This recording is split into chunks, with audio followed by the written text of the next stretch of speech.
അധോലോക സംഘമായി കേരളത്തിലെ CPM മാറിയിരിക്കുകയാണ്.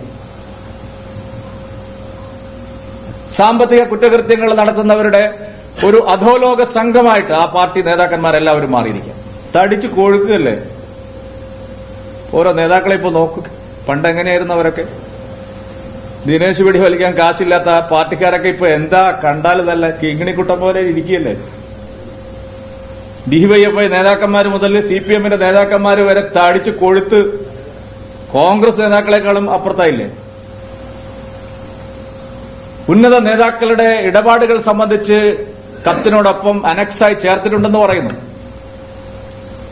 കോടിക്കണക്കിന് രൂപയുടെ കള്ളപ്പണം വന്നതായി അറിയുന്നു. ആ പണം കടലാസ് കമ്പനി ഉപയോഗിച്ച്, ഷെൽ കമ്പനി ഉപയോഗിച്ച് വെളുപ്പിച്ചിരിക്കുന്നു. അത് വീതം വെച്ച് പാർട്ടി നേതാക്കൾ കൊടുത്തിരിക്കുന്നു, മന്ത്രിമാർക്ക് ലഭിച്ചിരിക്കുന്നു. ഞാൻ നേരത്തെ മുതലേ പറയുന്നുണ്ട്, ഇവരൊക്കെ ഈ വിദേശ സന്ദർശനം നടത്തുന്നത് വെറുതെയാണ്, അസുഖമൊന്നുമായിട്ട് പോകുന്നതല്ല. ഒരു മന്ത്രി എന്തോ ഒരു കാര്യം കേൾക്കുമ്പോഴേ കേന്ദ്ര സർക്കാർ നഴ്സിനെ ഇറക്കിക്കൊണ്ടുവരാൻ പോകുമ്പോഴേക്കും ഇവിടുന്ന് ഓടുകയാണ് ബാഗ് എടുത്തിട്ട് ആരോഗ്യമന്ത്രി. എന്നിട്ട് അവസാനം വിമാനത്താവളം തിരിച്ചു വരും. എന്തിനാണ് ഇവരിങ്ങനെ ഇടക്കിടക്ക് പായുന്നത്? ഇതെല്ലാം വളരെ ആസൂത്രിതമാണ്. അവിടെയാണ് ഇടപാടുകളെല്ലാം നടക്കുന്നത്, ഗൌരവതരമായിട്ടുള്ള ഇടപാടുകൾ. ഒരു അധോലോക സംഘമായി കേരളത്തിലെ CPM മാറിയിരിക്കുകയാണ്. സാമ്പത്തിക കുറ്റകൃത്യങ്ങൾ നടത്തുന്നവരുടെ ഒരു അധോലോക സംഘമായിട്ട് ആ പാർട്ടി നേതാക്കന്മാരെല്ലാവരും മാറിയിരിക്കുക. തടിച്ചു കൊഴുക്കുകയല്ലേ ഓരോ നേതാക്കളെ ഇപ്പൊ നോക്കും. പണ്ടെങ്ങനെയായിരുന്നു അവരൊക്കെ? ദിനേശ് വെടി വലിക്കാൻ കാശില്ലാത്ത പാർട്ടിക്കാരൊക്കെ ഇപ്പൊ എന്താ കണ്ടാൽ നല്ല കിങ്ങിണിക്കുട്ടം പോലെ ഇരിക്കുകയല്ലേ. DYFI നേതാക്കന്മാർ മുതൽ CPMന്റെ നേതാക്കന്മാർ വരെ തടിച്ചു കൊഴുത്ത് കോൺഗ്രസ് നേതാക്കളെക്കാളും അപ്പുറത്തായില്ലേ. എവിടുന്ന ഇവർക്ക് ഈ ഇടപാടുകളൊക്കെ നടത്താനുള്ള പണം ലഭിക്കുന്നത്? ഈ ലോക കേരള സഭയെല്ലാം വൻ തട്ടിപ്പല്ലേ. എത്ര കാലമായി നടത്തിക്കൊണ്ടിരിക്കുന്നു? എന്തെങ്കിലും ഒരു കാൽക്കാശിന്റെ പ്രയോജനം കേരളത്തിനുണ്ടോ?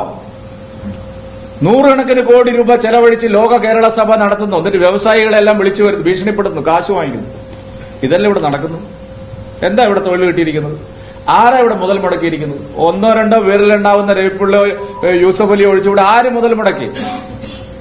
ലോക കേരള സഭയിൽ പങ്കെടുത്ത 3000-4000 ആൾക്കാരിൽ ആരെങ്കിലും ഇവിടെ മുതൽ മുടക്കിയിട്ടുണ്ടോ? സർക്കാരിന്റെ അധികാരം ഉപയോഗിച്ച് അധികാര ദുരുപയോഗം നടത്തി വിദേശ രാജ്യങ്ങളിൽ നിന്ന് കൊള്ള നടത്തുകയാണ് ഇവര്. അതിനുവേണ്ടിയാണ് സർക്കാർ സംവിധാനങ്ങളെ ദുരുപയോഗം ചെയ്യുന്നത്. ഒരു അധോലോക സംഘത്തെ പോലെയാണ് കേരളത്തിലെ CPM പ്രവർത്തിക്കുന്നത്. പാർട്ടിക്കുള്ളിൽ തന്നെ നേരത്തെ ഇത്തരം ആരോപണങ്ങൾ ഉയർന്നു വന്നിട്ടുണ്ട്. ഇവിടെ വിമാനത്താവളത്തിൽ കൂടി സ്വർണം കടത്തുന്നത് പൊട്ടിക്കുന്ന സംഘം വേറെ, അതിന്റെ പേരിൽ അടി വേറെ, ജയരാജന്മാർ അതിന്റെ പേരിൽ കലഹം. ഒരു സംഘം P ജയരാജനോടൊപ്പം, മറുസംഘം EP ജയരാജനോടൊപ്പം. ഗുണ്ടാ സംഘങ്ങളല്ലേ ഇവർ പ്രവർത്തിക്കുന്നത്. അപ്പൊ ഇത് സംബന്ധിച്ച് CPM ഒരു രാഷ്ട്രീയ മര്യാദ ഉണ്ടെങ്കിൽ, ധാർമ്മികത ഉണ്ടെങ്കിൽ ഇതെന്താ സംഭവിച്ചത് ജനങ്ങളോട് തുറന്നു പറയണം. ആരാണ് ഈ വ്യവസായി? ആർക്കൊക്കെ പണം കിട്ടിയത്? എന്തിനാണ് ഗോവിന്ദ മാഷ മകനെ ഇതിൽ പങ്കാളിയായത്? മാഷിക്ക് എന്താ പറയാനുള്ളത്? നാഴികയ്ക്ക് 40 വട്ടം സദാചാരത്തെക്കുറിച്ചും ധാർമ്മികതയെക്കുറിച്ചൊക്കെ വാദോരാതെ വിളമ്പുന്ന ഗോവിന്ദ മാഷ് മിണ്ടുന്നില്ലല്ലോ. ഗോവിന്ദ മാഷ് മോഹൻ ലണ്ടനിൽ വീടുണ്ടോ? അറിയേണ്ടത് എനിക്കറിയാൻ വേണ്ടിയിട്ടല്ല, കേരളത്തിന് അറിയണ്ടേ. കൂടെ നടക്കുന്നവരല്ല ഇതെല്ലാം പറഞ്ഞിരിക്കുന്നത്. അതുകൊണ്ട് സമഗ്രമായ ഒരു അന്വേഷണം കേരളത്തിലും ആവശ്യമുണ്ട്. CPM പാർട്ടി നേതാക്കളുടെ സാമ്പത്തിക ഇടപാടുകളെ സംബന്ധിച്ച്